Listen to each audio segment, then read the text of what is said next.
What's going on, Metalheads? Thank you all for tuning in to this week's episode of the Metal Forge. My name is Mark Jackson. I am your host, but like I said on the fucking previous week, you already fucking know that because I say it every episode.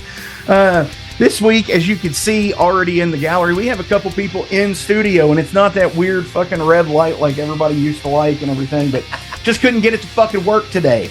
But anyway, Phil, Matt, enemy to all, from Louisville, Kentucky. Dudes, what the fuck is up? Where do you want to start? You'll have to come up to the where do you want to start? So, dude, first of all, it's in person. It's always cool to have these here.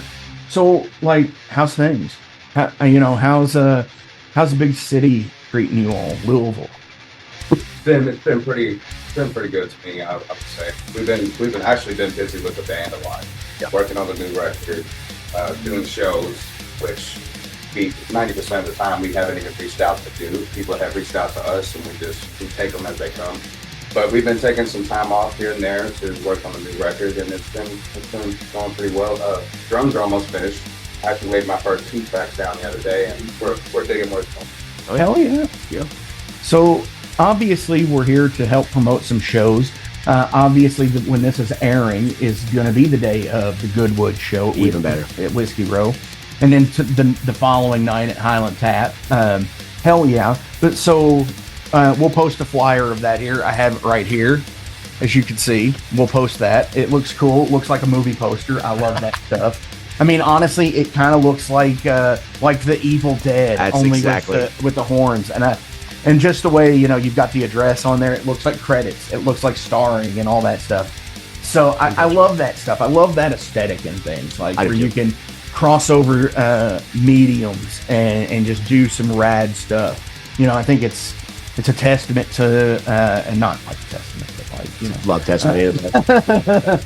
But it's one of those things where you actually you can build a completely different following with even just like the way you present yourself, even with stage presence and stage show and stuff. It's like, why do we go watch bands like Creator and Motorhead? It's like Motorhead for the Bomber, a fucking thing, or Lady Justice crumbling to the ground. Exactly.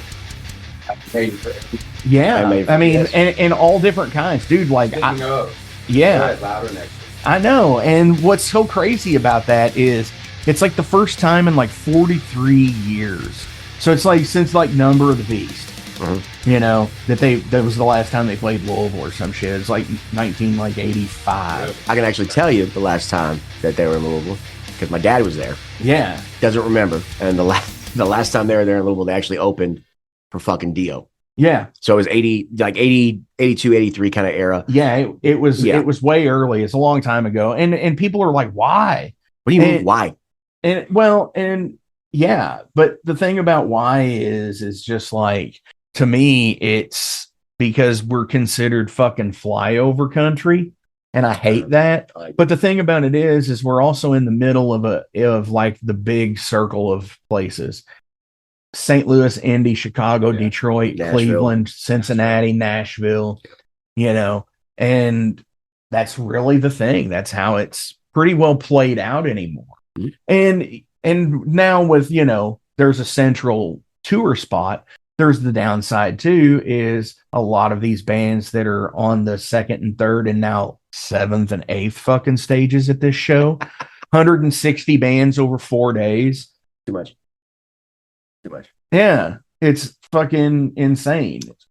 And 40 bands a fucking day. Fuck. Too much. Like, no, I mean, but the problem with that is a lot of those like lower bands on the bills, they have to sign a fucking no compete. Yep, they on there, and they can't fucking come within like 6 or 9 months. A lot of times, I think it's within. My understanding is it's within like 50 to 100 miles of Louisville, within 3 months before, 3 months after. Is that what it is? I relatively, I think that's so. What it's a 6 month blackout, right? And so if you're a different promoter in town, right, and you're trying to do anything that's not related to Louder Than Life, you're kind of, for all intents and purposes, you're fucked on what you're able to do, right?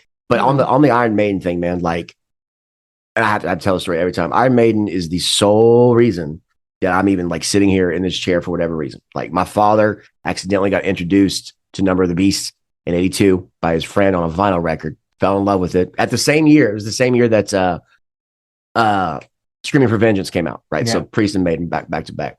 I fell in love with Maiden later on. And then the first song that my son hummed in the back of my car was actually off the Book of Souls, Red and Black, right? Dude. So it's a whole thing. I saw Iron Maiden live in Germany the day I was supposed to graduate high school. Went to go do that in fucking Stead, right? Got my diploma the next day. Hell yeah. But for us personally, and I'll just lay it out there, we're so focused on doing the best we possibly can to be within a breath's hair of playing small stage for louder, right? Mm-hmm. And I believe that the universe works in kind of certain ways. So the fact that Maiden finally is on this fucking tour or on this fucking festival at the same time that we're gunning for it, it puts me in a weird, like, delusional positivity. No, that we're going to get there. No, I mean, that's the thing. You got to have a goal, man. Like, yes. And to me, that's a deal where, like, you have to have something. Yep. Because if you don't, then what are you fucking doing it for? What are you fucking doing? If your goal is to just go out and play to the same fucking 12 drunks once a month or whatever, that's fine. But like, if you want to fucking actually do good shows and like, maybe even get out of your area a little bit and, hit a little bit of regional stuff. I mean, everybody has their own goal in that, it's like, do you want to do tours? Do you want to, you have that ability. There's no set thing in stone, especially now in the digital world. There's nothing, there's no, and I will say for us, like the record, the Love Songs in the Key of Death, which should be out in January, like the reason that we were supposed to take a break, November and December, right? And then Terry offered us the Goodwood show, which is going to be so fucking cool. Like, even if you're a musician, just come and see what it's about, just to see that stage. Because that thing, it's newer, or it's under new management at least. Sure. And that it has like this potential between somewhere like Headliners and Ballroom. It's like right in between. Right on. But it's accessible, right? The lady that runs it used to run House of Blues. She's the one that took it over. Okay. It's fantastic. But we decided that we were just going to call our own shot. Now, back to your comment about visuals and things like that, right? Mm-hmm. Our whole shtick from the get-go was no gimmicks, right? The gimmick was there's 4 dudes, each is a master of their own craft, and we play real shit as best as we possibly can. And I think we have earned a really solid following behind that, right? But like you said, who wants to play the same 12 fucking drunks or the same 14, 15 musicians that just sit there? Yeah. Like this. Good set, bro. Yes. Good set. Good set, bro. Now, because starting in January, every month from January till September of next year, Planet of the Tapes, Magbar, Wrong Side. We were going to do What the Lube. That's a whole other thing. We're doing an Evening with the Enemy tour, right? We're going to promote the tour or promote the album that we're doing, right? Sure. And the bands that are on that are coming from other places, like to help us just promote it, right? But the thing about it is the energy that we bring, the vibe I think that we bring, that's what's really, I think, sold people on watching our videos and coming through. There's a band who I won't name, but they're from up in Ohio. They weren't in like the database or any of that group. They saw one of our live videos, took it as a personal challenge, and they wanted to come and play one of our shows with us just to try and show us up. I fucking love that kind of vibe all the live long day, especially these younger bands like Authority, who just got shut down their show last night in Cave City. Yeah. For being too loud, right? Shout out Authority, shout out Necro, shout out Dracania, shout out Lethal Combat, shout out Casualty. Like these younger kids that are doing the goddamn thing, right? Yeah. And just the videos that we have, there's one specific video from Magbar a couple months ago where Mohawk Mikey and his friends come through, and the energy that they're bringing, right? And it's not that the energy from like our friends that are there isn't there, right? But they're old like us. Well, old like me, not necessarily him. But I can get your head bobbing, right? Sure. But having video of the kids, 14 to 18, whatever, losing their shit, right? It flashed them back. We were talking about live shit, binge and purge earlier. Right. One of the reasons I'm even in this fucking shit, there's a specific moment on live shit on the DVD when they're in, I think, Seattle in 89. Yeah, and Lars says to look out at the crowd. So that's turning from Whom the Bell Tolls. I love that when he points that. But the specific moment is they break for like an instrumental, and I think they do a little bit of To Live Is to Die, right? Yep. And they decide to go into Master of Puppets, right? And the energy that crowd has is incredible. And the fucking first thing James says after that is, "Wake up, fuck." and that just sits in my head, right, for like an eternity. So like all of that energy, we aim to bring an experience. Like I don't want someone to look at an enemy flyer and be like, oh, I saw them, whatever. No, we want you to have a fucking experience with it to the best that we can. And it doesn't matter if we just pull out one of I don't even know how many fucking different covers we can pull out fucking now or whatever as a surprise, right? We stand by our own actual music. We've gotten comparisons to a fucking Acid Bath, which is the best comparison that anybody could ever give us specifically. We could do a whole other podcast on Acid Bath. I think Phil's like channels dime on stage. So, He's got the camo shorts. He wears the sleeveless shirt. He wore the WWE shirt or the WWF, awesome.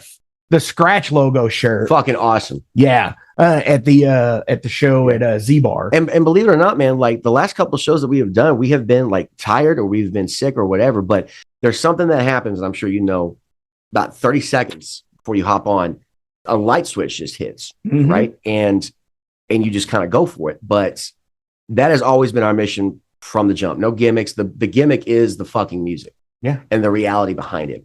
And the enemy to all thing, man, we were originally called Dreamhouse, which was my fucking title, which is a whole other thing. They flipped it on me without telling me, and it pissed me off, right? And I'm very big on thematics. And I can tell that you are too, just based, because you guys are doing EPs. Sure. Right? That's based around a whole conceptual thing, which shout out to that fucking newest one, because that hit me. Oh, thank you. So fucking good. Like, it's like if Halloween... And he's talking about Ice Hell, by the way. Dude, not Overload. No, it's like if fucking Halloween popped out, like, oh, wow. I'm serious, within the last like 10 years. It was fan-fucking-tastic. I'm not even, no bullshit. I appreciate that. It's definitely a thing, you know? No bullshit. And honestly, you know, as you can look around in here, you can see where certain stage props. I'm letting you guys talk. Stage props are going to be showing up. Yes. Maybe that. Well, I mean, showing up so on stage. Y'all's EP, Azel's new record, Necro's new record, and Half Cash's new record. Because I run the Kentucky, Indiana local metal band database, right? And I've seen so many people, so many bands go full force to put out a record, right? I've put out singles before. Phil's been a part of that too. When a band, doesn't matter how fucking big you are, when you get to a point to where you can creatively put together a fucking album, right? And albums being what they're being, people don't really stream them or listen to them today. The local bands, there's not enough collective, like, fucking listen to this. Like, I don't know why there's not a listening party at like Mag or Wrong Side the day a record comes out or whatever. But y'all's EP, like Azel's record this year, is going to be hard for anybody to fucking beat for me. I'm sorry. Yeah, we're a few weeks away. Sorry, the cat will probably try and do that. Scratch the back of the chair. Yeah. So that's Diana. The Metal Forge fans and viewers know who she is. Right. So I think with the listening party, it's a good idea. And actually, Overload had done a few listening parties back on earlier albums. Okay. Things like the first album, and then Blood for Blood. But I think also at Blood for Blood's deal, that's when we shifted to doing release shows. Right. Where we've offered like a free copy of the album for like the first X amount of people in the door and stuff like that, you know, and it'd be like a $15 price tag. And in 2012 or 2011, that was a little bit high. They were still doing $5 and $10 shows then. Well, so I say that to say this. So like our whole thing from the jump has been like DIY, like through and through. We've had multiple, I guess, producers or mixing, master, engineering guys reach out to us, because now they know that a record's coming and recording it. You know, hey, I would love to do that, do this, that, the other. And that's cool. It's fine. $2,300 for it though, when we can get yeah. You know, I mean, well, that's always a thing where, like, you know, I appreciate a good, you know, anybody like that can do it. But then again, Phil has Diana in his lap. Just don't let her jump up on the table or on the desk. I feel like there's so many jokes about pussy just jumping into your lap, just sitting right there.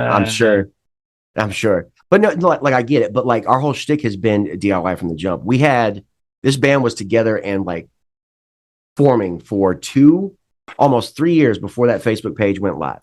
And so our fucking practices would have people be there for a part of the mythology, the ethos, and they would watch these songs develop. And I made it this far, however fucking far you want to we want to do it. For us personally, at least for me personally, everything that we set out to do, we have done. We have done. We wanted something real, something organic. I don't want to say something that didn't sound like everything else, but Phil brought it up to me fucking forever ago. There's an interview with Phil Anselmo that talks about the right bands pick a small number of influences and basically rip them off to the best of their fucking ability, right? Right. They don't try to rip off 100 different bands and lose their like general sound. We ended up finding a fucking sound very quickly. This happened. Phil was in Hidden Foundation. I used to manage Hidden Foundation for a brief amount of time. First practice I went to see them at, they played to me their 8 tracks like they were playing to 10,000 people. But Phil kept trying to play, I think it was Slaughtered or Drag the Waters, whatever it was. Drag the Waters. And I kept telling him, don't fucking do it if you're not going to do it. And at the time I was doing my solo stuff, death metal, all that shit. And I knew I would work with him one day. I was at work selling cars at Kia. He texted me about doing this. And I'm fucking in. We meet with Chris in his basement. We do Revolution Is My Name, We Die Young, and Left Behind. Like we've been playing together for 20 fucking years. And when I tell you that them two, Bledsoe and Phil, get compared to the Abbott brothers, and then we get compared to Jerry and fucking Lane as far as songwriting, those are all well and good, right? But our mission, for real, is to when it comes to touring and stuff like that, right?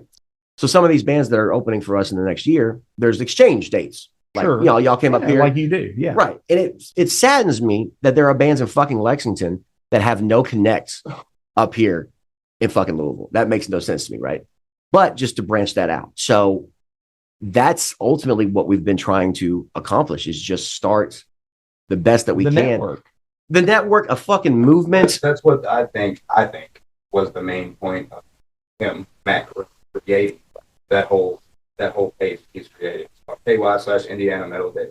Yeah. And what it basically was, jump. Me and him had actually been at my house for some time talking about things like this. So like, how can we get people that are not from here to just make it really easy to connect with people who are really wanting to do this? That's a whole nother podcast in itself. Yeah. Yeah. Well, and to be fair, the person who probably would need to be here for that with Matt and I would be Bob from She. So interesting that you bring that up. So I will absolutely admit 100% right now that fucking Excel file that Bob created from She was the original impetus for this. Because the original thing was, because it had a lot of bands. It had everything. It had bands. It had venues. It had good places to stay. 100%, right? You know, and it still exists and it still gets updated. I still have the Excel file. And we always, I put it in every time we mention it. I put it in the link so everybody can see it. You have to. My thing with that was like, what I wanted initially is I flocked back to moving here from Germany when I was 18. I'm a military brat, right?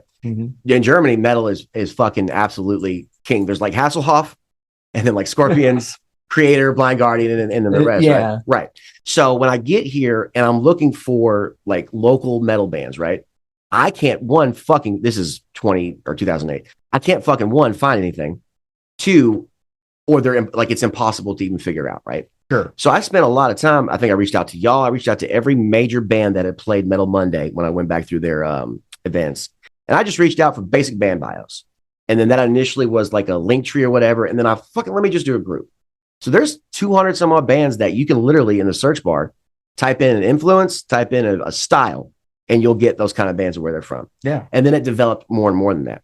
But that was a way to just bring the fucking everybody together, because I had heard at the time that there was a bunch of politics that were being played, or like you couldn't get into this venue unless you knew this fucking guy or whatever.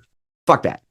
Right. Well, I mean, it's the thing, it's what I always refer to it as, like the price of doing business, I guess. Correct. And it's like, it does suck and it does need revamped, but and this is, again, as Phil said, it's a whole other, it's a whole other podcast. It is. When you break it down, because it's like, yeah, you get into the thing of politics with it, but it's just like politics, really, It has its.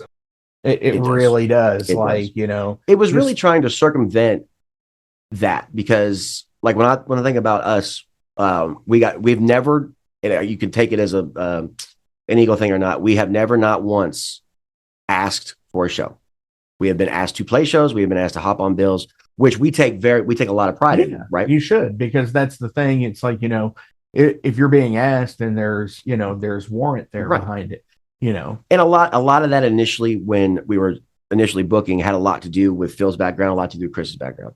I'm still to this day the new guy on the block or the odd man out or whatever, because just I haven't been around the scene that long. But that, for me, perspective wise, has enabled us to have the visuals like that we have. I saw a fucking great example about Star Wars, right? Sure. So I guess the next Star Wars movie that they're doing is Grogu and the Mandalorian. Okay, I think so. But it's written by fans just of Star Wars, and what it loses is what Lucas did initially, which is he blended samurai movies, he blended Western movies, he blended fucking wild sci-fi shit into his own kind of shtick. Right. I think personally that's what we like very much do. Part of our songwriting process is there are 4 pieces. Everybody in the band gets to elect to label, like if this riff right here, whatever, what does this sound like to you? Right. And then we mesh them together.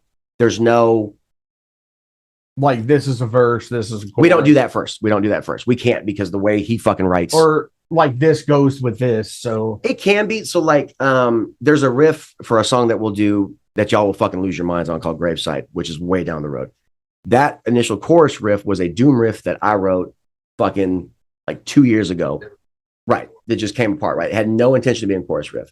He had a Lamb of God-ish riff that we forgot we had. And we just started fucking mixing shit together. Mm-hmm. But on the sheet for it, it literally says Black and the Cursed Sun, a doom riff that shouldn't be a doom riff. And then the vibe is Immortal Tyrants, fucking Black and Cursed Sun, and Machine Head Wolves, right? So we pull vibes from that. And I think that's what gives it the ethos and the static that it does. Yeah. And I think that's that's what everybody does. I no matter who you are in the world, yeah. Whether you're pulling from like, Richie Blackmore pulling from fucking Beethoven to write Smoke on the Water. You seen that interview? He just blows that dude's mind that it's backwards. Yeah. I mean, it's just a little fun fact. His favorite band is ABBA. Yeah. Yours is? Not mine. Richie Blackmore. No. Oh, dude, like, it's ABBA though. I mean, ABBA kicks ass, I'm just like, he's obviously one of the best riffs. Right. Sure. What's your favorite band, man? But listen to their music though. It's very. If you actually listen to what they were doing back in that day with, Rainbow and fucking. Well, no, I'm not talking about. I'm talking about ABBA. Oh, yeah. You look at back at what ABBA was actually putting down, and like it's some fucking like riffiest stuff out there. And then you've got the vocals on top of it. Not everything's like Dancing Queen. No, it's fucking, but it's.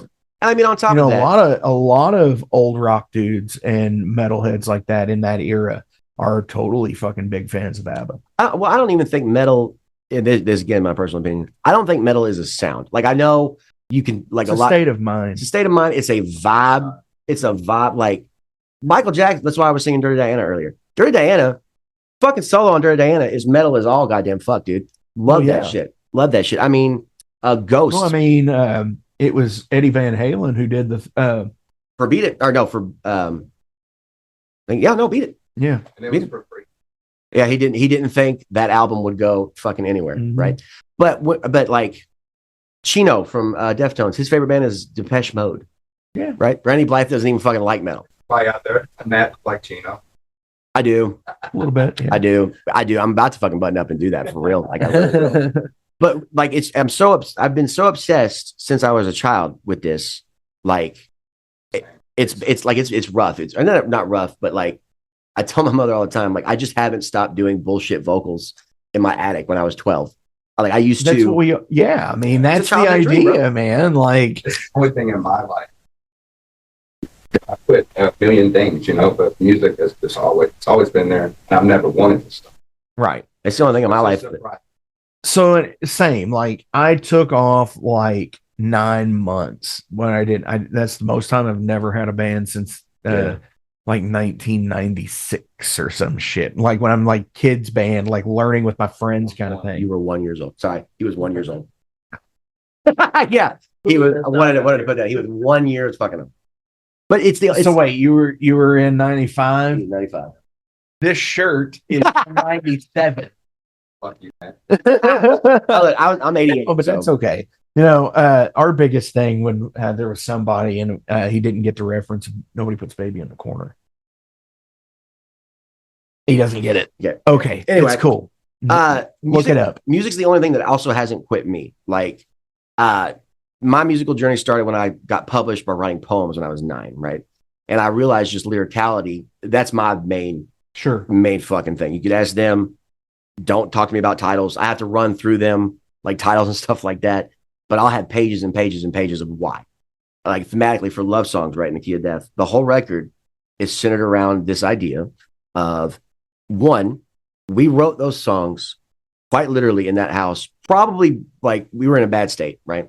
Everyone was dying around us. We wanted to die. I did. We just didn't know that that was the case. But it came to this idea that death is a gift because it's the only thing that makes life worth living, right? Sure. So the songs crawl through this idea of, is this damnation? Is this deliverance? Is this a tomb or a temple? Am I a scarecrow or a savior? And am I the arsonist or am I the architect, right?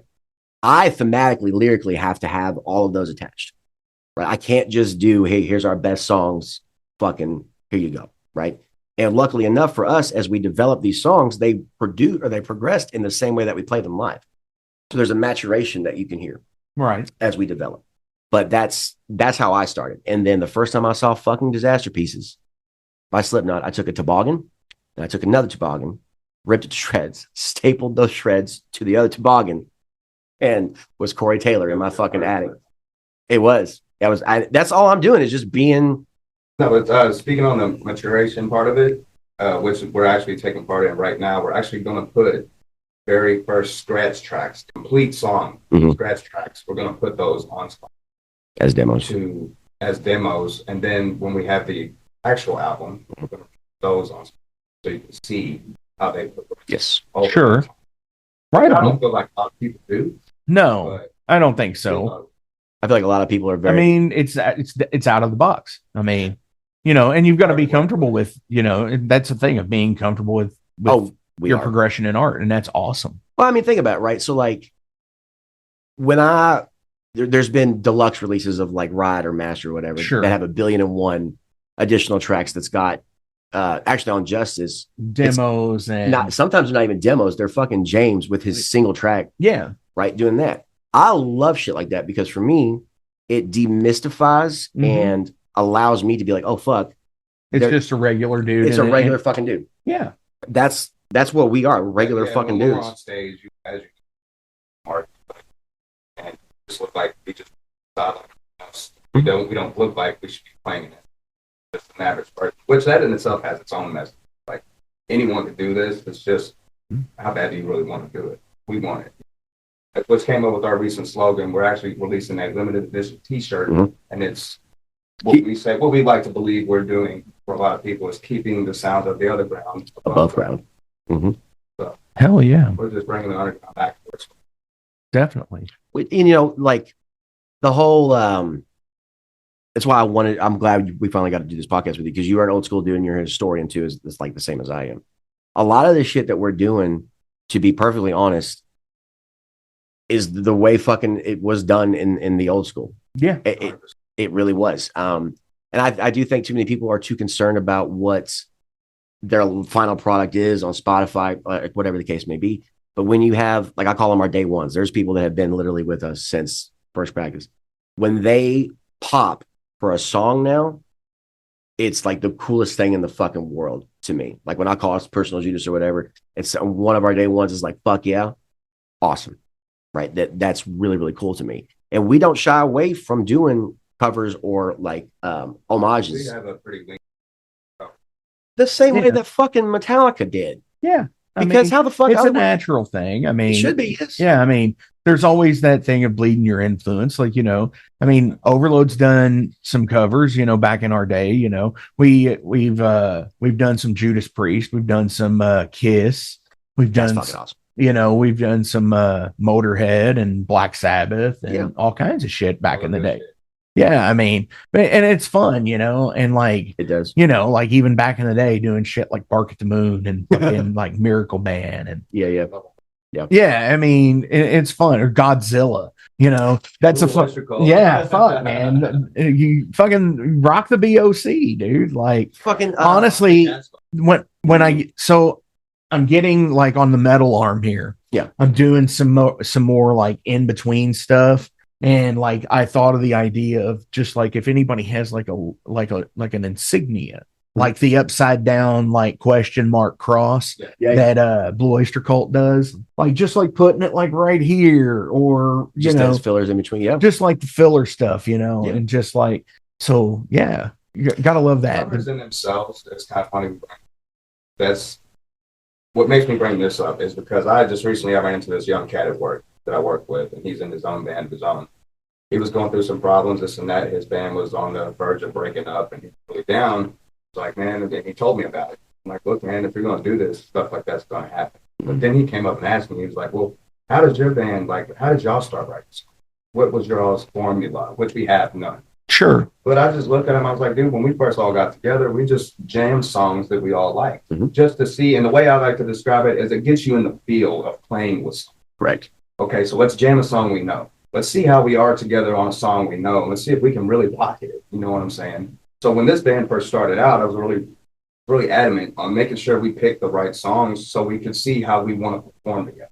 And then, as time progresses, believe it or not, whether you see it or not, musicians, they grow. Yeah. You spend enough time with some people, you all grow as a unit and you find your own sound.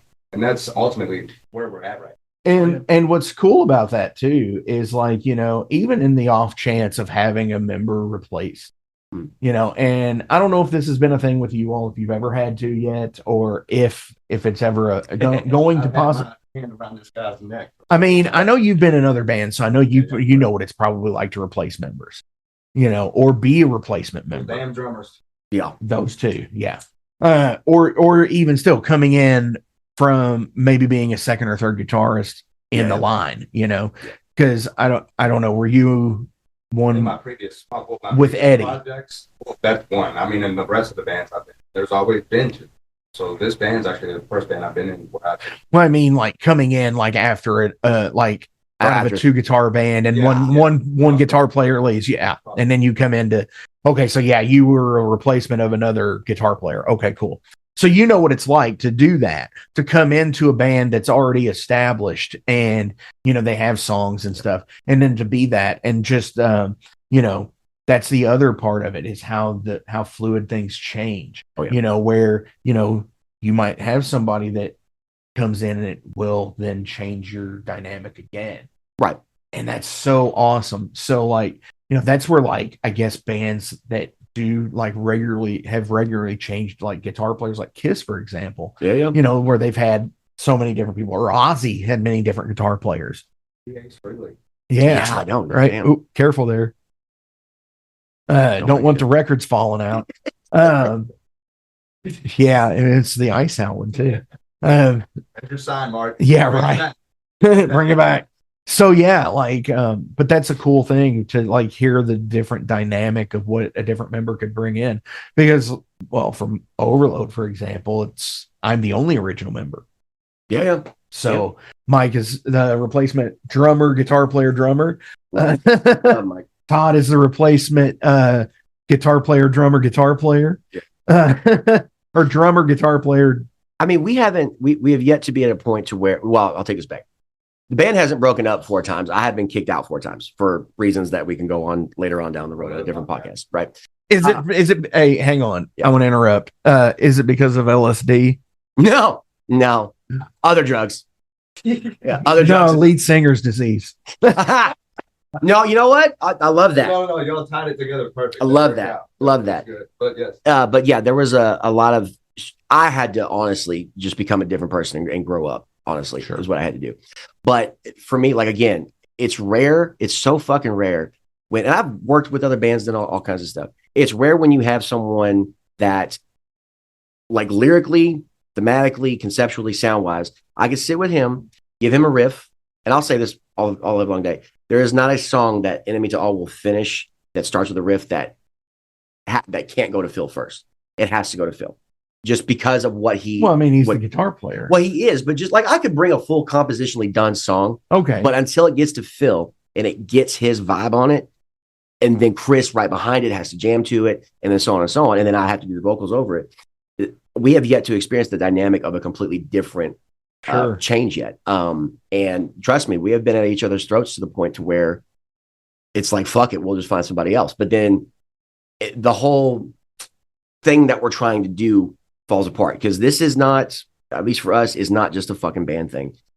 We have been through a whole VH1 Behind the Music season of shit before we even popped off. Right. Like for real.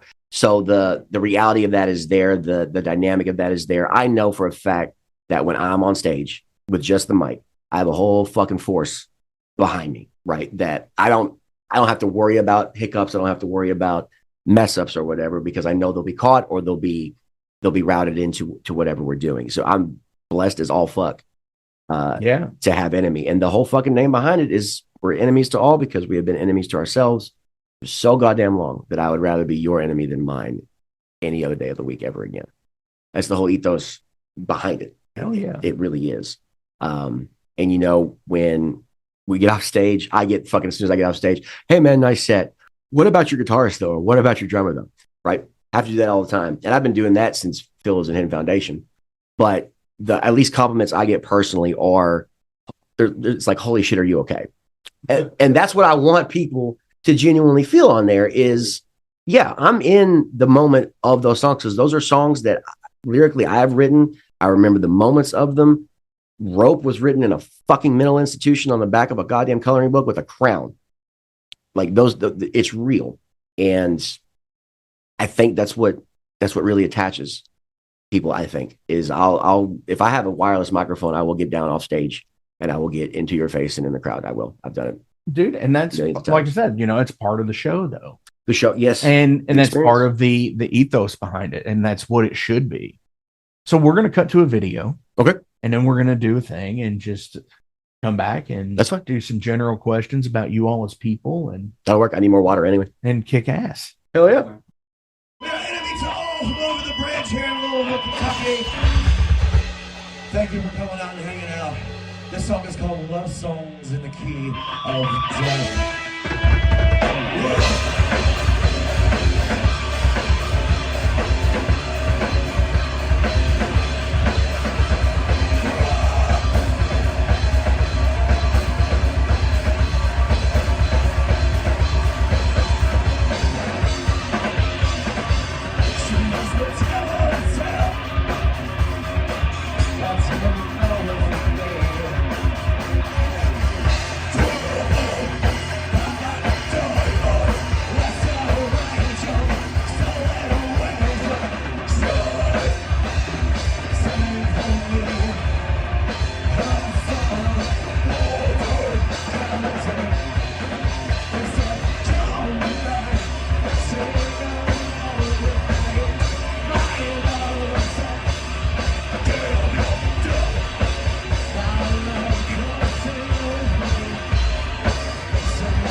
We're back.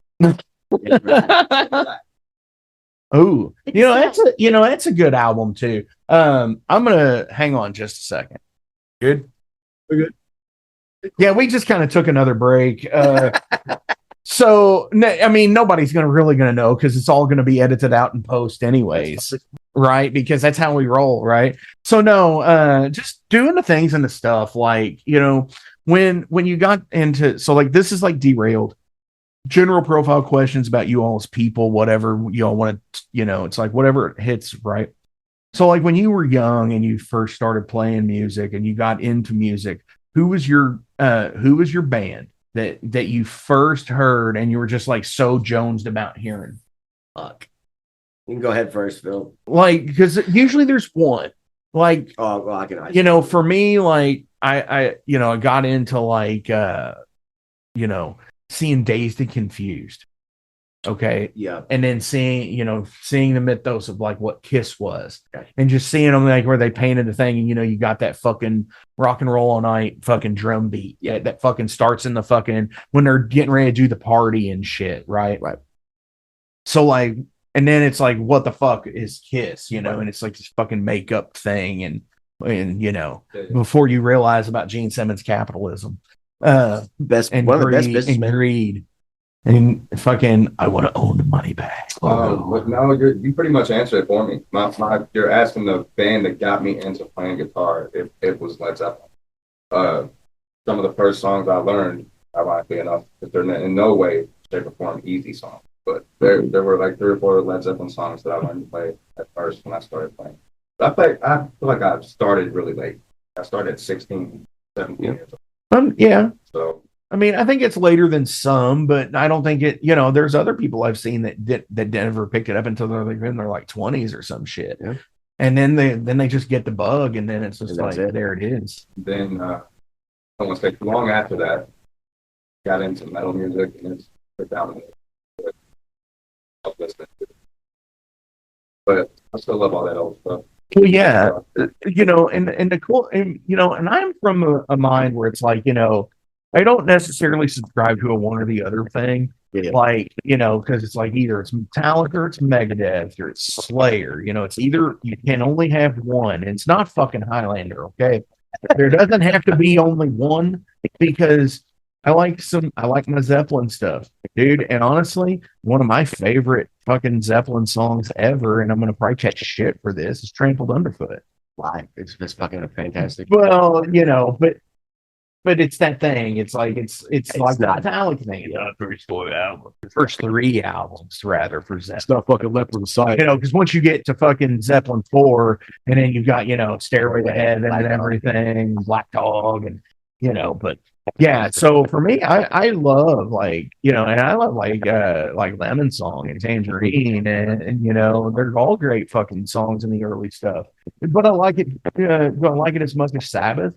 Not really, but I appreciate both. That's the thing, and I think everybody, just finding that appreciation of what you can out of a band, I guess. Mine has always been. And we actually just watched some videos of me from like 2 years old recently. And my dad loved Jumpin' Jack Flash by the Stones at the time, for whatever reason it was. And I have a spatula in my hand too, imitating this, right? And as my stuff kind of goes forward, I can remember being 5 or 6, running around my mom's coffee table while she's cleaning the house. But it was always live albums, right? So Pulse from Pink Floyd, The Dance by Fleetwood Mac, things like that. So I was always, as my music thing developed, I was always used to hearing live versions of songs. So the energy would be different from, studio albums sometimes, specifically The Dance by Fleetwood Mac. Oh, yeah. Oh, my God. On 1999's, The Chain, the version on The Dance from 1999. Phenomenal, right? That is my favorite. Dude, I love the fucking version of Big Love on that album. The whole fucking thing is fantastic. Okay, and where he's fucking doing. Yes, but when you it was always live music, and I can tell you when it came to metal specifically, the direct and exact moment that it happened. It's ECW on TNN, 1999, Rob Van Dam versus Jerry Flynn. I am watching for the first time, really, ECW live on TV. Well, whatever it was on TV. Van Damme comes out to Walk by Pantera, right? Yeah. And I'm a wrestling fan, have been, and I will be to the day I die since 1992. I watch Van Damme come out to Pantera's Walk, and I watch that crowd sing respect, right? And then I watch Jerry Flynn come out to Fear Factory's it's also a Winning Machine. I forget what it is, but it's a death metal song, right? So I'm enamored. I can't remember Jerry Lynn's. It's definitely from Soul of the Machine. It might be. God damn it! It'll come to me after the podcast. But anyway, I'm already enamored with pro wrestling, and I have like a backyard federation and all this shit. And so now metal is attached to Pops, right? And so then we get cable in like 1999, 2000, 2001. And music channels are there, right? And I go to channel 823. I'll never fucking forget it. It was modern metal. And 3 songs came back to back. And it was Wait and Bleed by Slipknot, Disturbed, Stupid Fly, and Damage by Fear Factory. Okay. And I remember hearing Slipknot first and not knowing what in the fuck to do with it. I thought there were 2 vocalists. I didn't know there were 9 members, all of that stuff. But that was the first time in my life that I saw myself playing that kind of music in front of people. It's been that way since, right? That was the first time I came into it. As I progressed and my dad saw Disaster Pieces and thought Slipknot was death metal, he tried to show me Wildest Dreams by Iron Maiden at the time. And I fucking wanted nothing to fucking do with that. It wasn't until it was old man metal. Yes, right. It's my dad's metal. Old man metal. It was not until I started rating his CD collection and I pulled Light After Death. And it starts with Aces High, right?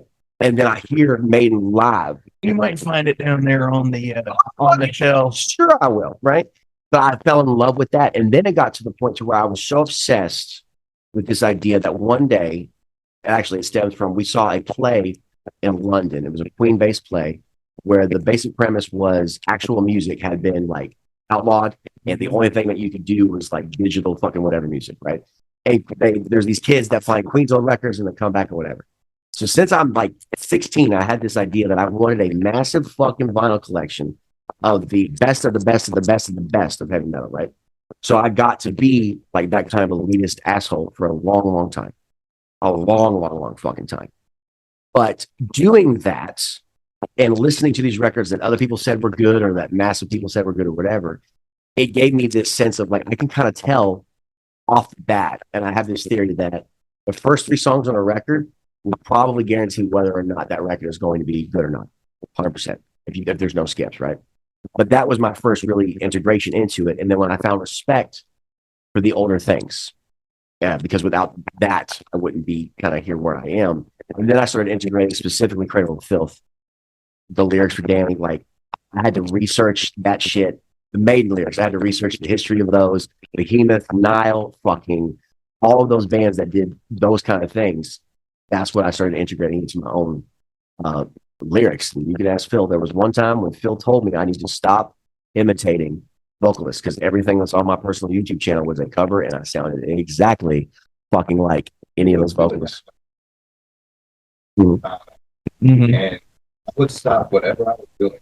I could be in a room full of people trying to host something going on, whatever it may be.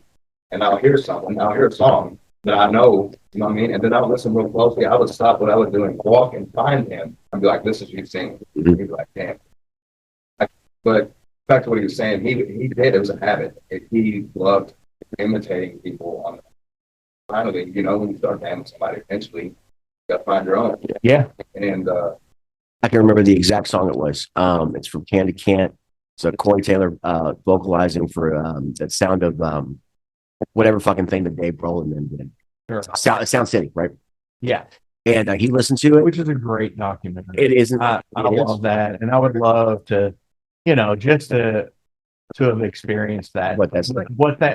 Just the recording in a place that fucking put out so many classic albums. Like you and it was a fucking dirt ass fucking hole in the wall fucking studio. That's what I love. It's in like a fucking storage unit. That's what I fucking love. If we ever got the fucking chance to somehow record in Houdini's goddamn mansion, we would absolutely record in Houdini's fucking mansion. And that fucking console for the price that it was when it was purchased back in like 72 or whatever. Yeah. I mean, it's like a fucking like $5 million today. It's insane. You know, it's crazy. It's insane. But that particular song, I recorded it, I posted it on YouTube, Phil heard it, and it's the first time someone said, "Oh my God, that sounds like you, not Corey." Right? Sure. And then it became about finding my own kind of volume, kind of finding my own kind of style and whatever. And much like we do with the guitar and with the drums, there's a bunch of different things that I will emulate or take from. But when they tell me, we've just started like vocal, I won't say coaching or whatever, but since we're recording, what they're hearing vocalized, right? They'll tell me. Yeah. But the way for me to do it is, okay, do you hear like Chad Gray LD50 era? Do you hear Corey Iowa era? Do you hear fucking Pomeroy God Hates Us All era, whatever? No, we hear Matt era Matt. Correct. That's right. Correct, dude. That's what you should do. And that's what, you know, because, and I mean, I get that because, like, you know, I understand, like, in Overload, we're an acquired taste, especially with my vocal, you know. And well, the thing about it is like when we had two vocalists at the time, where we had Donnie songs and my songs, kind of things, it was so vastly different. And like, I think everything kind of changed on our side around like 2015 era with like the Unvanquished EP and whatnot. So then it's like I was like, okay, I like I said, I found me, you know, and that was where it was. And I think for a lot of just bands in general, and I don't mean fucking anything ill by anything that I'm about to say, but I have listened to so many, just doing the database, right? I've listened to so many different bands, and I'm speaking just from a vocal standpoint, right? Unless you are genre specific, it is hard for me or really other people to differentiate immediately a vocalist, just because it's so one-dimensional genre thing, right? I love more than anything vocalists like Dax Original that will change up shit based on how they feel, right? Mm-hmm. So doing all of these imitational things that I have for forever, right? It allowed, yes, it's allowed me to have way too many different routes to take, right? For sure, for fucking sure. It's been the hardest thing to write for this shit. I mean, but what's also the saying? You know, imitation is necessary as a form of flattery. It is, and like. The fact that we, like some of the fucking covers that we just pull out of our ass have literally just been him starting the riff, and then Chris happens to know the goddamn song. And then I'm like 4 bars into it, I'm like, are we really about to fuck? No, okay, here we go. And like that kind of, that's the fun part about it. You know, that's when you're doing covers, that's the fun part about it. What's your Deserted Island album? One thing. You have one album. One. Oh, extra special caveat for this episode. No greatest hits. Oh, so you couldn't do fucking okay. No, you couldn't do Celebration Day or Mothership by Zeppelin. Okay. No, you could. Oh my God. Deserted Island, one album. Oh, okay. I'm sorry. It's going to have to be Kite String. It's going to have to be when the Kite String pops. That's the best. Damn, there's a reason for that for both of us personally. We sat and we were not in our sober frame of mind for days at a time, but we actually sat with Kite String Pops one night and listened to it in its full variety. We had to stop multiple times, decide whether or not we wanted even to continue fucking music after listening to it multiple times, but it directly influenced how we go about things, right?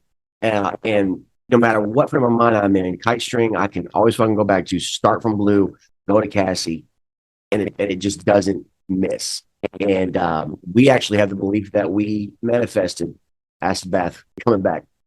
I swear to fucking God. When we start, we listen to that record. In fact, I was getting hung up just to stop. And like you said, take a break for a second, but like, shortly after that, they're back and doing a festival. Like, Acid Bath has never been a festival band. It's always been underground. And well, it's the 30-year thing, It's like it is. Like, we were literally just talking about this. Well, yeah, and the thing about it is, it's kind of like we were talking about Exodus a little bit ago. Zetro had I was instilled this knowledge from a member from Hatriot, which is when Zetro started with his sons, Nick and Cody, their other guitar player at the time, Kyle. he instilled some of visceral knowledge on me, and it was like when you're in a band, there's really three phases of your life. You know, you're young, and then you're nobody, and then you're a legend. It comes quick. And that's kind of the thing with like acid bath, Yeah. They're, young, and then they didn't really do anything, and now look at them. Now 30 years later, look, they're fucking playing fucking things like Louder Than Life, and they're playing like super high on the card too, and it's like They're on a bill with System of a Down and Queens of the Stone Age in fucking London. Like that shit's insane to me. And for to be perfectly honest, I don't think I'll speak for all four of us in the band. I don't think any single one of us sat with this idea in mind and we're like, oh yeah, we're gonna do this for the fucking money. But there's right. There's no fucking way. There's such thing as that. There's not. Unless you're getting fucking 1 million spins a month. Yeah. On Spotify, and you're fucking on tour fucking 20 days out of fucking 28. I mean, You have to do it because You have to. yeah. Because we had went through, what's that? Two bases.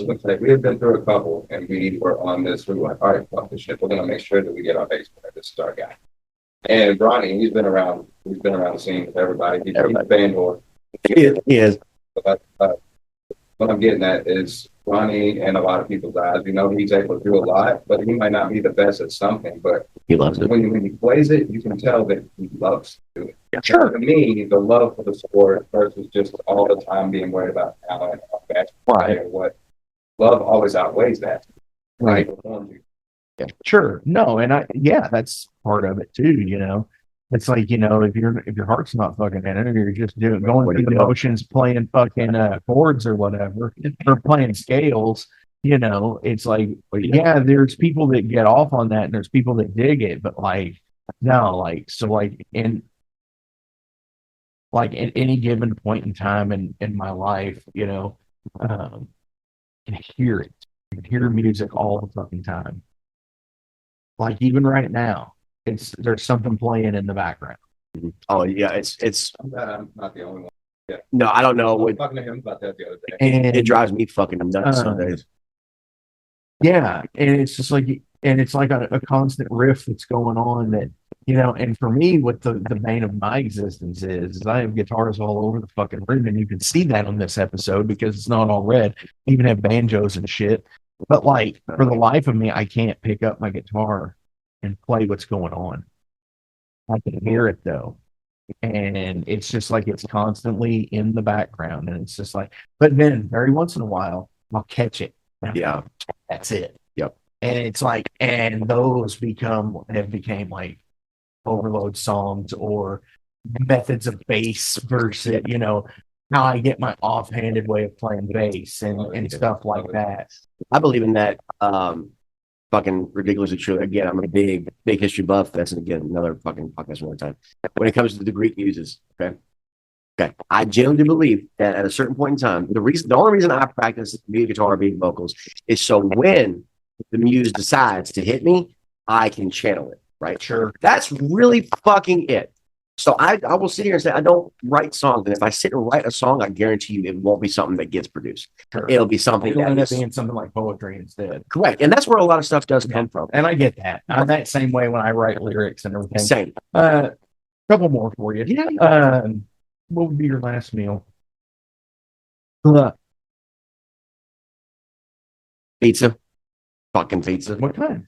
Specifically from the pizza embodies is what they're called. They're basically little food trucks outside of the Vatican in Rome. I don't know what the fuck it is. It's the best pizza I've ever fucking had in my entire goddamn life. Cannot beat it. Well, it's real Italian pizza. I mean, It was. That would be my last meal. Was Vatican pizza. Yes. I love the Vatican. I do. Specifically while I'm listening. I get that. I get like the fucking Pope sitting in the fucking convertible, and then you hear the and he fucking pulls up pizza, Specifically with Queensryche Silent Lucidity playing in the background because that's my end credits song at my funeral. So like I know. Okay, so what would be your topping? What would be your toppings, Pete? Probably just straight up fucking pepperoni. That's it. That's it. Nothing. Get that. That's some good Nothing shit. too crazy. Nothing too crazy. For me, probably a 20-ounce ribeye with fully loaded baked potato and all butt wrap. There you go. Dude, a ribeye though. You like the so like I'd go with the porterhouse. Like the 28-ounce fucking porterhouse, fucking baked fucking potato, but no steak fries though. So like here's the thing. Like I can handle fries and I can handle baked potato, but steak fries, there's like too much potato. Yeah, it's too much. Yeah. Too much. Same thing with pineapple on fucking pizza. I'll die on that hill. I'll die on that fucking hill. Don't even get me started. I'll die on that hill. Like my personal Facebook is like Matt is a musician, he's a salesman, and he fucking does not like pineapple on pizza. It's cool. I get it. I mean, for me, it's like it's like the Hawaiian roll and like the Christmas ham. I'm not even fucking Italian, even a little bit, but I immediately go into like, you don't fucking put fucking pineapple. You goddamn pizza. You just fucking don't. I immediately turn into like I'm from the person. Immediately don't. Turns into fucking Tony Soprano over yes. Fucking bowling, motherfucker. Yes. Yes. So I have one more question. Go ahead. Before I get to it, as always, links are listed below. So please give likes, shares, and follows. Go do all the things and all the stuff because that's where it's about. Go see them live. Go order things off of Bandcamp page, getting merch. Support where you can, even from afar, because that's how bands make it today. Is and it's not even just like the fucking having to buy things, but even just like a couple of buck tip here and there makes fucking most people's day. And show appreciation, show love for anybody and everybody that comes onto the Metal Forge, because I curate the show, and a lot of these people I would be willing to call friends, especially after having them on the show, because I do get like that's my do derailed and get a little bit personal and everything. But before we get to the last question, shout outs, promotion. What are we promoting? What are we shouting out? Still doing it for the love of it. Shout out to all the friends that we've met, all the people we've spent time with, and we like you just said, Marcus, everybody get out, support these bands around here, because like Matt, I think you were focused about it. Mm-hmm. Come out. For us, promotionally, those are the last two shows of the year. The Goodwood show on Black Friday at Whiskey Row is a very, very important show. It is all ages. Fucking bring your kids. My kid's coming. My kid's bringing his friends. Bring kids. There's two. Bring everyone. We're playing right after that at Tap Room with Temple Witch and Emerald Rage. They're coming through. For sure. Good couple bands starting in January. Emerald Rage has been here before. Oh, yeah. Been on the Metal Forge. Yes. I've had them. Love it. Fucking dope ass band. After that, January, we drop Love Songs in the Key of Death. All the songs that you have seen us play live, right there as they should be. And then we'll be touring on that throughout the local area of Louisville, every venue as possibly we can. From January to September, those shows are called An Evening with the Enemy. There will be two bands from out of state that will be opening for us. It's going to be a good fucking time no matter how we do it. Yes, they're there. Sure. They're there. Hell yeah. There you go. So I always like to get like the philosophical question and hypotheticals in there for the last, making sure, because everything's finite on this planet, right? That we know of, I don't think we're ever gonna see, space personally until we expire. Yeah. And that's really what it is. It's exploration at some point. Absolutely. So when you're day to day, even in like, the minute of things, that's like, thinking about things like space and what could be out there. How do you maintain of like doing things for the best possible outcome that you can? Improving, how do you set out to improve the situation around you? So ironically enough, it goes back to music. So I have this kind of worldview philosophy that I developed over years, which is, what's the meaning of life? Okay. Life has no intrinsic meaning to it other than what you give to it. But I do believe that because we exist, then the concept of versatility and existence exists.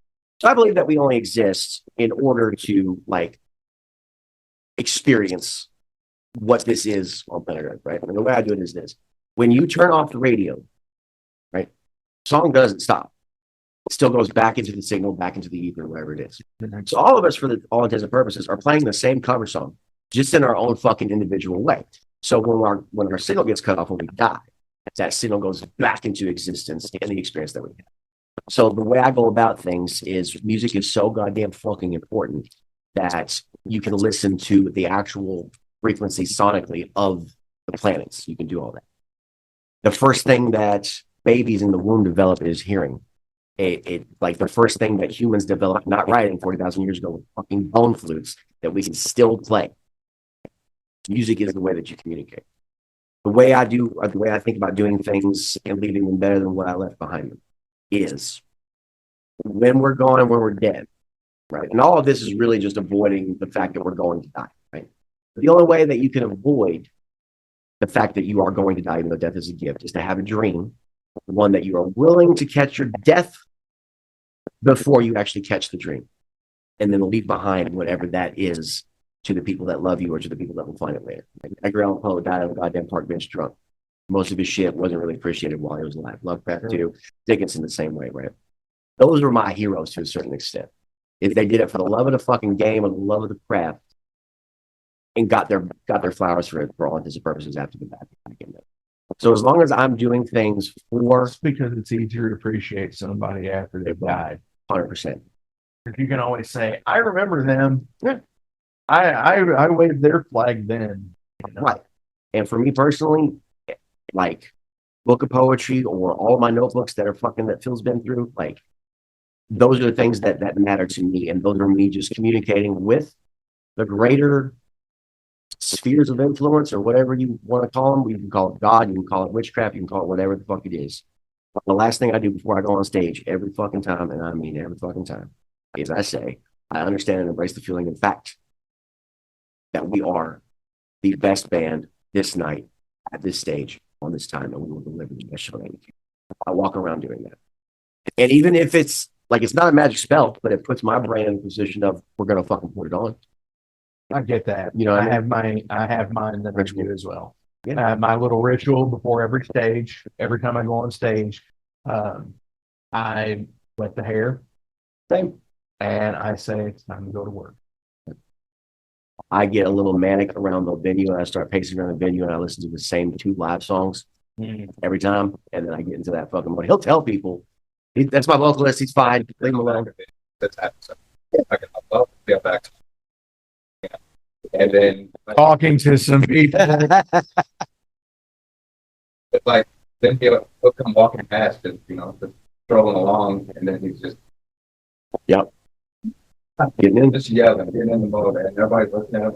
What's wrong with this guy? I was like, oh, that's my vocalist. We get his feelings on right. He's warming About up. 10 minutes, and You'll see why. Phil, what about you? I mean, I just try, honestly, keep a simple thing with me. I just try to be the best person I can. Just show up, be genuine to people, treat people how you want to be treated.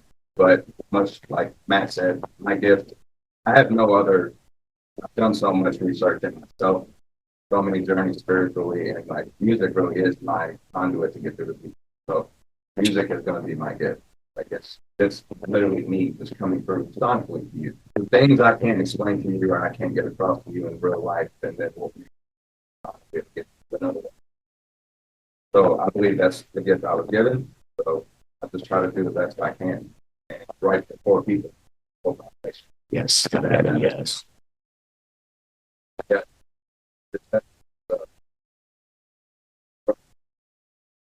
Fuck yeah, dude. Oh, yeah, bro. Gentlemen, thank you so much for doing the metaphor. I appreciate you all. Thank you for coming over, having some fun, having a few shots here and there. Yeah, fucking good shit. Dude's on our way out today from your all's videos. What do you want to play?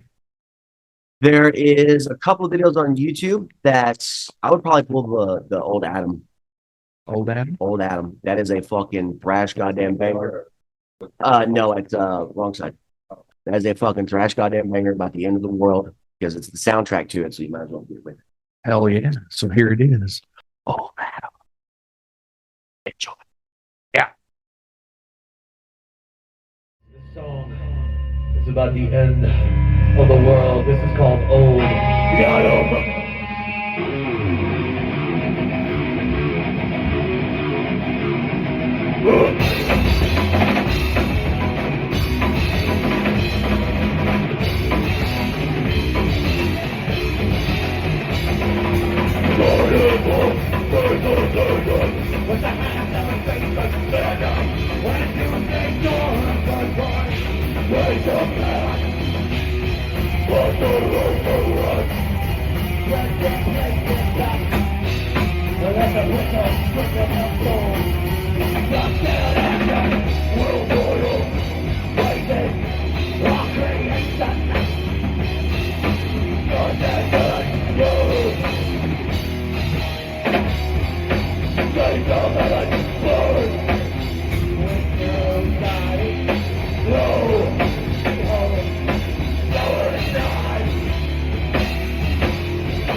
Hey metalheads, you like tattoos? Of course you do. If you're in the Louisville, Kentucky area, come on over the bridge to Clarksville, Indiana, and get you some ink done at Ageless Art. If ink isn't your thing, they have a piercing studio as well. Visit agelessartclarksville.com to see some frequently asked questions, meet the staff. The shop is open Monday through Thursday, 12 to 8 p.m., Saturdays, 12 to 10 p.m., and Sundays, 12 to 6 p.m., all appointment-only spots. You can set up your appointments by phone at 812-283-1793 or email agelessarttattooandpiercing@gmail.com and someone will get you set up for your first or your next tattoo or piercing.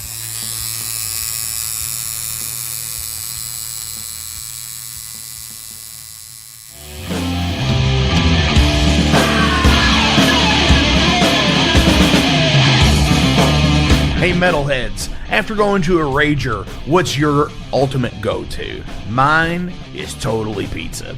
So when Overload is playing or I'm promoting the Metal Forge live showcases or the big goddamn metal show, I go to Pizza Donisi.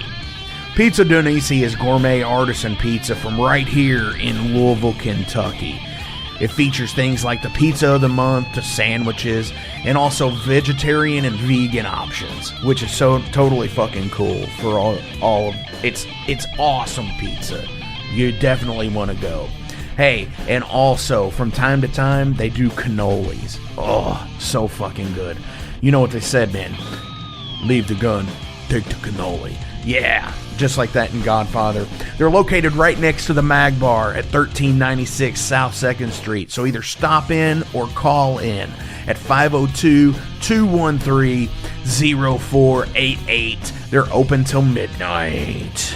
The witching hour. Heineken, fuck that shit. Pabst Blue Ribbon.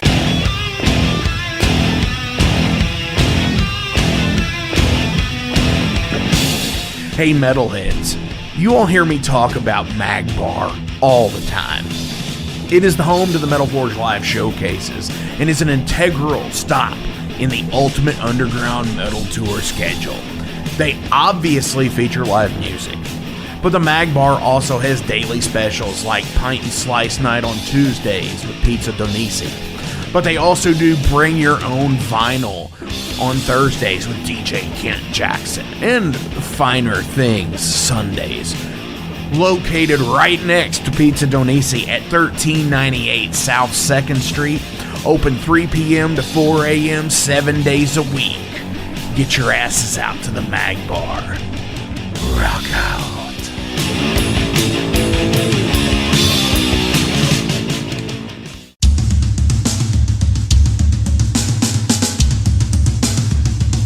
For 45 years in keeping Louisville weird, Electric Ladyland has been there for all your eccentricities. While they do offer the best smoking supplies out on the market today, there's a whole lot more to check out. From ashtrays and blacklight posters, to records, incense and burners, and items to stock your metaphysical supply. They are open from 10 to 10, 7 days a week. Located at 2325 Bardstown Road in Louisville, Kentucky, and at electricladyland420.com. Roll out.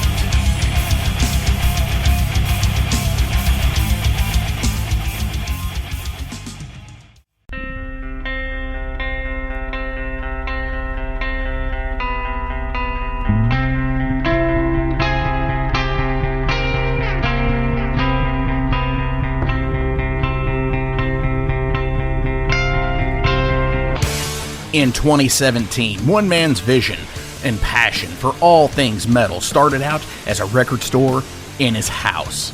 Years later, the fight against a mainstream empire continues as Shade Beast. An independent metal collective and online store based in Athens, Georgia, is the world's premier heavy metal brand for music heads that value authenticity over the mainstream acceptance. Featuring original t-shirts from some of the best underground artists, as well as stickers, posters from the Shade Beast Presents concert series. Unique, one-of-a-kind collectibles and small curated selection of vinyl and cassettes from the masters old and new. Visit shadebeast.com and enter promo code SithLord for free domestic shipping on your first order, whether you're a new customer or returning. And be sure to join the Shade Beast social groups on Facebook and the interwebs to keep up with the new release announcements and talk all things metal and Star Wars. You'll never find a more wretched hive of scum and filth.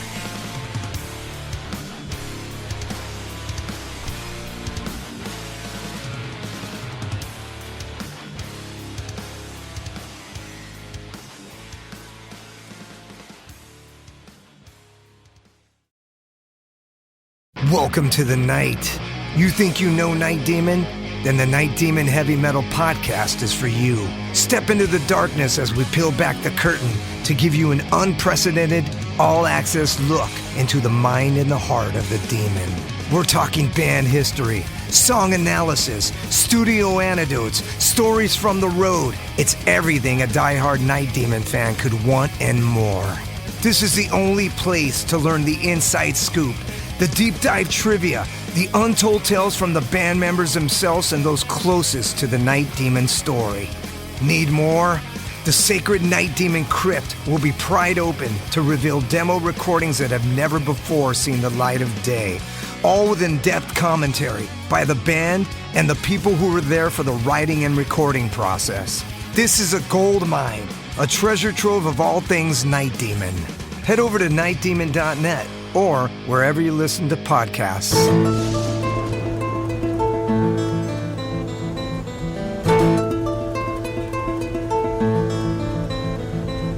Since 2013, there has been a calling from the underground, from the graves of all those unholy, and they decided to make a zine to talk about all of this. Soul Grinder Zine! An independent metal zine to keep you informed on all things metal and horror from the underground. Available in both print and digital formats, they're bringing you the best interviews and reviews out there today.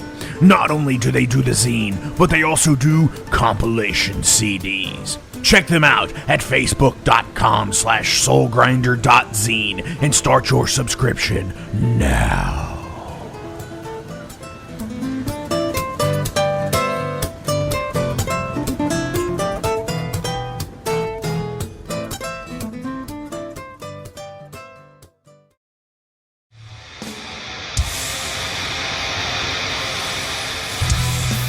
Hey everybody, let me tell you about the new sponsor to the Metal Forge, Unchained Tapes. They're an independent Pennsylvania tape label. They focus on extreme metal and punk with a killer approach to the tape scene. Visit their web store at unchainedtapes.bigcartel.com now to get your fill of tapes. And for being a Metal Forge listener, enter the code METALFORGE10 at checkout to get a 10% discount on your total purchase. That's unchainedtapes.bigcartel.com.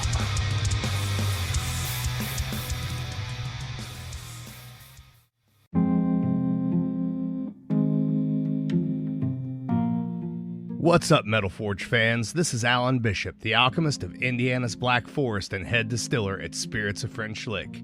Do you find yourself drawn to the unexplained, fascinated by the Fortean, or enchanted by the paranormal? If the things that go bump in the night resonate in your mind, then tune into my brand new podcast, If You Have Ghosts, You Have Everything. Featuring first-hand accounts, collected stories, interviews, history, and speculation related to all things not of this world. Available now on Anchor, Spotify, Google, Amazon, and more. Sit back, relax, and remember, if you have ghosts, you have everything.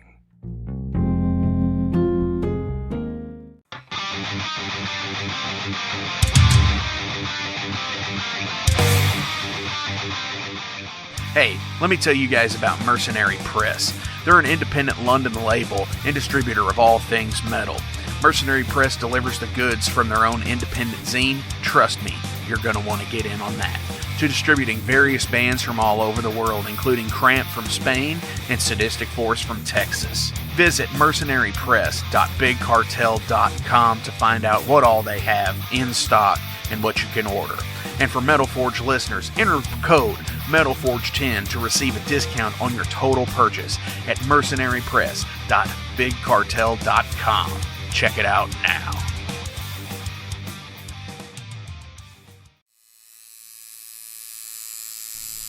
Hey metalheads, it's with great pleasure I get to tell you guys about a new sponsor to the Metal Forge, Ageless Art, New Albany.